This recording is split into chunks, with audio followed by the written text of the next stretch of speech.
The residents in Diepsloot have blamed the lack of police visibility and law enforcement as the reason behind the high crime rates in the area.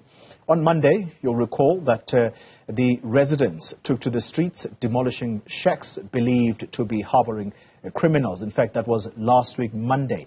Newzroom Afrika's Nqobile Madlala bringing us an update now on the back of a meeting with those who are in law enforcement, Nqobile, alongside private security. They were huddled up in the portfolio committee in the Gauteng legislature. Talk to us about the outcomes of that meeting. Well, currently it is still ongoing.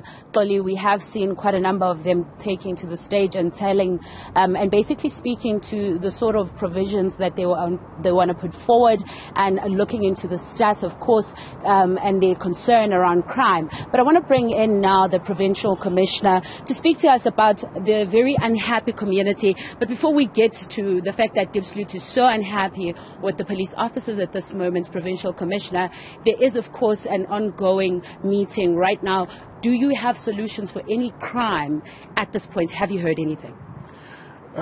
Thank you very much for the opportunity. I think the solution, we will find each other ourselves in the community there. But the solutions of Diepsloot cannot be solely laid in the hands of the police to can resolve the challenges of Diepsloot. Surely we do want the municipality to can come in, the provincial government to can come in, because of some of the crimes which are happening. They are happening due to the environmental design, due to the condition of living of the people of Diepsloot. So if we can securitize everything in Diepsloot, I think we will be missing the goal.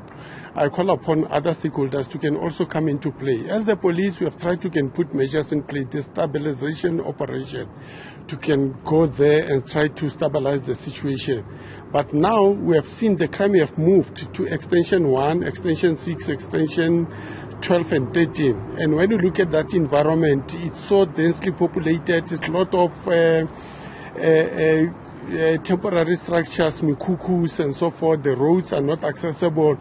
So it is difficult. There's no lighting in that particular space. So criminals, they do take advantage.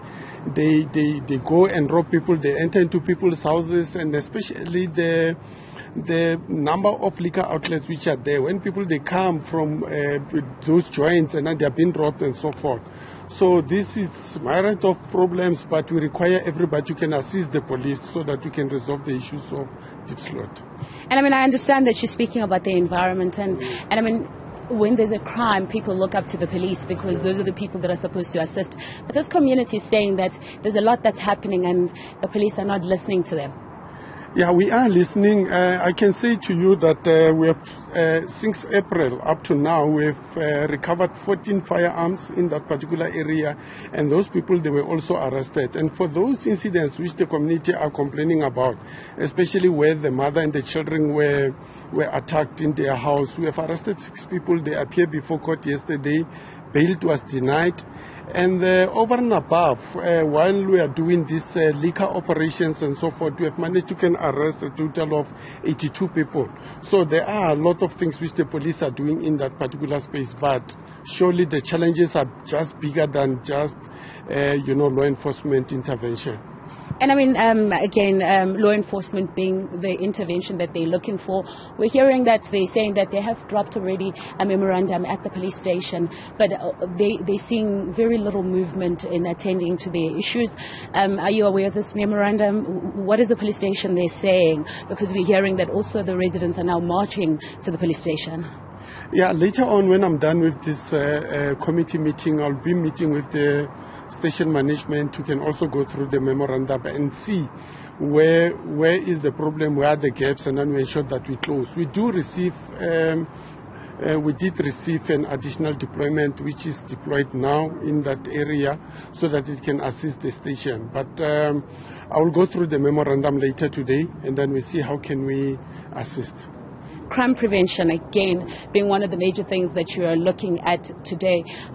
When you look at Gauteng at this moment, what are the stats telling you? Is there fight against crime in any way a win at this point? Yeah, definitely. There is positive inroads. There is a positive movement. When I was presenting the crime stats, we have looked at the overall crime stats that, we were over with something like 2,000 plus cases. But when we look at the problematic crimes which are worrying the people of Gauteng, especially the trio crimes, the carjacking, the robberies and so forth, we have managed to reduce those ones. And again, when we look at the sexual offences, we have managed to reduce those ones. So in total, out of the 17 community reported crimes, we have managed to reduce 8. So there is a positive movement in terms of crime prevention and crime reduction. And I mean, PC, I know that you're in a rush and you need to go back, but I just want to ask that today, what do you want to take out of this meeting and what is it that you're going to target? Yeah, the meeting today, we want to strengthen this collaboration with the metros. Ensure that, everything we do it in a coordinated manner.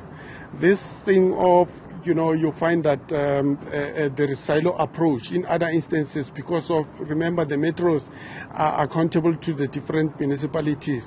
We may have the bigger picture, but the municipalities, they may also try to push their own different operations. And with that, it is actually weakening our coordinating and our coordinated effort to fight crime. So out of this, we want to push that. Even though the metros, they have to look at the municipal priorities, but they mustn't lose sight of the provincial picture so that we join effort and then we coordinate our effort and then we reduce crime in the province. Thank you very much for speaking to us. That is the Provincial Commissioner, Elias Mawela, speaking to us, of course, about the issues in Diepsloot.